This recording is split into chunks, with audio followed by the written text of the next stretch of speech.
Hey friends, it's Paul Ward here, and welcome to this special edition of On the Road. We are down near Pasadena, and we are working on the Rose Parade floats for the upcoming Rose Parade, which will be on January 1st. And there are 17 floats being worked on, and I am here as part of my local Rotary Club of Camarillo, and brought a bunch of high school students to help with this effort. And we also have our Rotary International President visiting from Pittsburgh, so it's quite an honor and a privilege to be here, and I'm excited to participate. I volunteer today. The second option is I want really quality work, because if you do a good job, we win an award. That's our float you're working on. The theme this year is Best Day Ever. Our theme is On the Road with Rotary. So you're taking these animals are taking a road trip in that vehicle. That's their best day ever. There's 17 floats being built in there. You're one of them. Hey guys.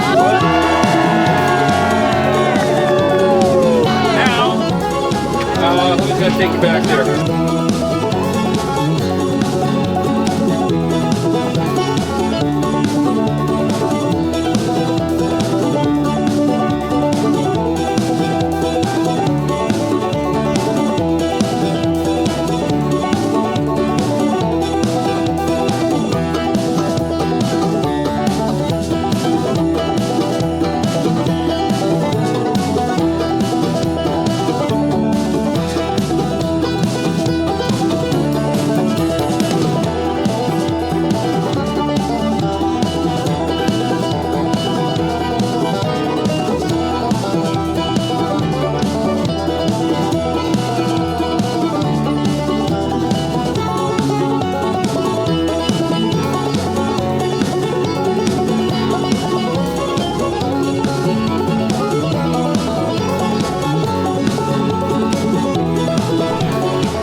Who wants to be on the scaffolding? Get up on the scaffolding. Do you want to get on the scaffolding? Come over here. Yeah.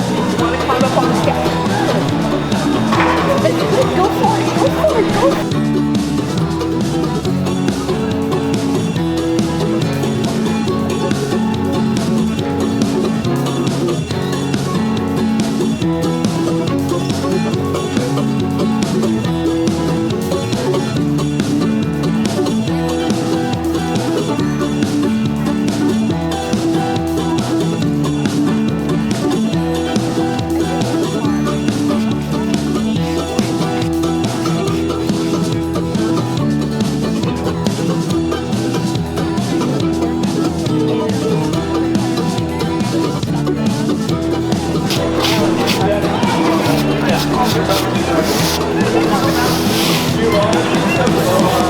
Guys, I'm in it.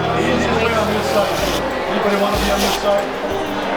I want to. These are big. Okay, go back.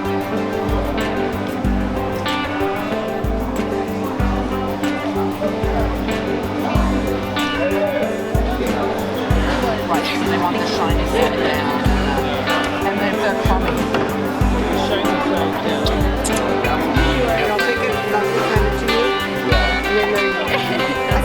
I can see on this one. So give both of you guys one.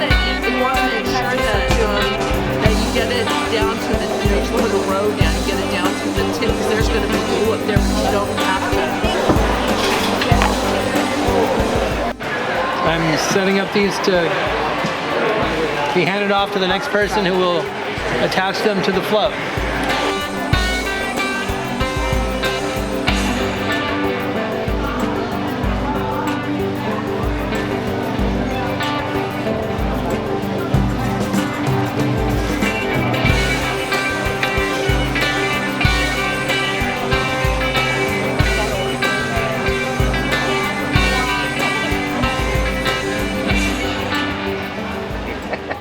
Hi friends, it's Paul Ward here and welcome to On the Road. Well, it's a seasonal time of year, very festive between Christmas and New Year's. And one of the big events that's coming up is the Rose Parade and Rose Bowl. And who better to talk to us about the Rose Parade than Wade Nomura with Carpinteria Rotary Club. Wade, welcome. Thank you. Thanks for having me. Absolutely. And Wade, you wear many hats with the Rotary Club. Is that correct? That is correct. I do a number of things, both club-wise, district-wise, and internationally for Rotary. Okay. And right now you're a liaison between Rotary and the Rose Parade. Is that correct? That is correct. My specific task and duty is to represent the float committee when we talk to negotiations, contracts, and getting VIPs coming out to the parade each year. Gotcha. And what is so Rotary has a float in this year's parade? That is correct. The actual float is licensed by Rotary International, but it actually is done by a community called the Rotary Rose Parade Float Committee. Been around for quite a few years. I think it started back in the 60s. So we've had quite a few floats. I think we're approaching 50 or 60 floats total consecutively. Wow. And what is this year's theme? This year's theme is On the Road with Rotary. On the Road with Rotary. That's funny. That's the name of my podcast. The irony. Oh, perfect. Well, here you go. I have to get you one of these pins here. There we go. Wonderful. Thank you. Sure. And who decides the theme? The theme itself, each float gets its own choice. So each organization that has one of the floats gets to pick and choose the name and naming of that float.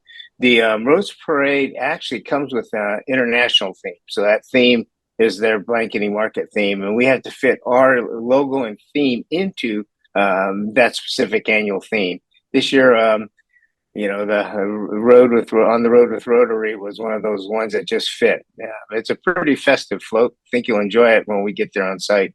Can you give any hints as to what it looks like? Is there any animals or mechanics? Well, the trick is if you can see the actual pin itself, it's a picture of a farm, basically a farm and farm truck with animals from the farms. Specifically, we have chickens, pigs, cows, things like that on the float, along with a few Rotarians, including the president of Rotary International. Wonderful. Now, how many hours go into making a float, would you say? The actual float construction starts well before. We actually will start our float at the beginning of the year in January or February. When we come up with a theme, we start the selection process. Once we have a theme or idea put in place, the company, Phoenix Float Builders, actually comes up with different renditions of floats they think would be a good one. We have maybe 60, 64 different selections to pick from. And then once we come up with what we think fits best for what we want to have with our theme, we then go with that one. Once the actual rendition is made, then it goes into actual construction. So it starts with a metal chassis, gets foamed out, gets colored in, and then at the end of the year, in December, starting in December, we actually start putting the float together. When I say that, that's when the dry arrangements and the flowers go on. So from the beginning of December all the way to, we'll be doing our final touches probably in the next 2 days. So it's still in process. We can't do the live flowers until 5 days out. Otherwise, they will be damaged. So that's Gotcha. the time consumption there. And it takes thousands of hours, literally, to actually put the float together. That's incredible. And if you multiply it by all of the other floats that are in the parade, it's just tens of thousands. That is true. It's pretty amazing. Interesting. I didn't realize that it was almost a year-long venture. Definitely so, right? It's incredible. Right. We'll be coming out with next year's probably sometime February. Wow. Well, for full disclosure, I'm driving a group of students down to do some work this afternoon. Great. So we'll see you there. Absolutely. And where do the funds come to pay for a float? I mean, it's not an inexpensive venture. No. The float itself is probably valued at about $250,000, and we have to fundraise that annually. Yeah, it's a pretty big deal, and that's why we stay pretty busy year round. Most of the money comes from the actual participants. So, as an example, for the public to be aware of, we charge $1,000 per rider on the float. Okay. So $1,000 a rider goes to the float for riders. We have outwalkers. They're at $6,500 each, and we could have as many as 12 of those. So 8 riders, 12 walkers. We have potentially 20 participants actually with the float itself on parade day. Interesting. And they've all paid or They will pay. Some of them are sponsoring districts too. Districts will actually pay for a spot. So, for example, our district, 5240, actually pays for a spot each year annually. And this year, Sherry Sim will be one of the walkers. Okay. And how do you decide who's a walker and who's a rider? I mean, is it just first come, first serve? Or... Actually, it's the difference in price. $10,000 for a rider, $6,500 for a walker. If you want to step up, then we oftentimes are able to accommodate everybody. 2 of the spots are actually taken by Rotary International, so they help us out also. Interesting.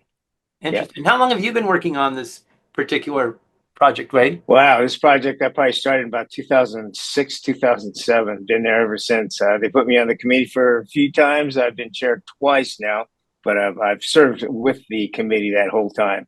No breaks. Wow. And how did you get involved in Rotary? Rotary itself was an interesting one. We chartered the club. I was one of the charter members of the Rotary Club of Carpinteria Morning. And in doing so, like most Rotarians, I had no idea what Rotary was all about. I just signed on the dotted line. It wasn't until I started getting involved with water projects in Mexico that I figured out the value of that one.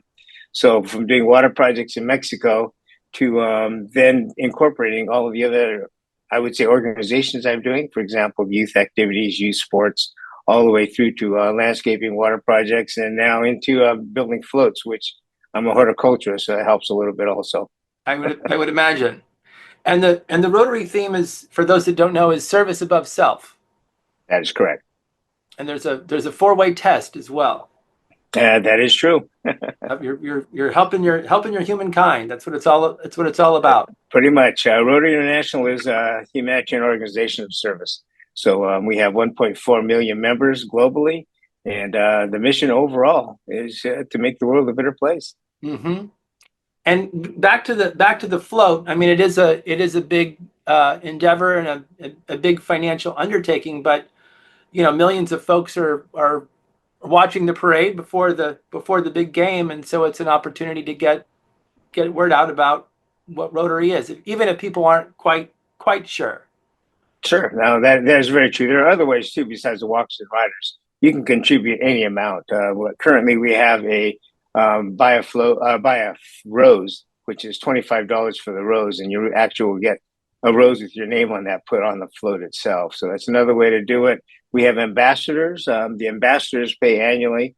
It's $500 for the first time. You get the pin, the hat, the jacket, all of the above, the same as a committee member would get. And then it's I think it's $250 after that each year after that, and that also helps quite a bit. We're looking for people to try and I would say get the word out to different districts, different clubs, things like that. So that does help quite a bit. And by the way, we'll have millions of people seeing this float on New Year's Day. So that's another big deal. That's why Rotary's involved. I didn't know about the rose contribution and getting a jacket. Is there a website that folks can go to? Yeah, it's easy one to remember. RotaryFloat.org. RotaryFloat.org. That's correct. Wonderful. So anything else about the folks that are on anybody special on this year's float or walking that you might know that have been big Rotarian contributors? Actually, the biggest one would be the representatives of Rotary International themselves. Each year we have the international president come out. This year we have Stephanie coming in. She came in from Pittsburgh. Well, via Korea, via Japan, via India, and she leaves shortly after that to go to Africa. Their schedules are unbelievable. Wow. But she's here each and every year. We do have the president come out. We've had the president's riding ever since 2012. So from 2012 to current times, every president has ridden on that float. And is this year's, and forgive me for not knowing, but is this year's Rotary International President American or foreign? Yes, that is correct. Stephanie Erchick's from Pittsburgh. Okay, but Rotary doesn't always have. Next year's president will be coming from Brazil. Oh wow. Okay, so that's kind of a big honor and a tradition for the Rotary International President to ride in the parade. It is. They get international airtime, basically, which is big. It's a huge deal for us. Wonderful. Well, Wade, I appreciate this, and we're certainly going to want to spread the word about Rotary International and the good works that the organization is doing, and look forward to, of course, assisting when bringing the kids down, and of course watching the parade and seeing the Rotary International float. Look forward to seeing you there also. Well, thank you, Wade Nomura. We appreciate it, and we'll talk to you soon. Sounds good. Thank you. Thank you.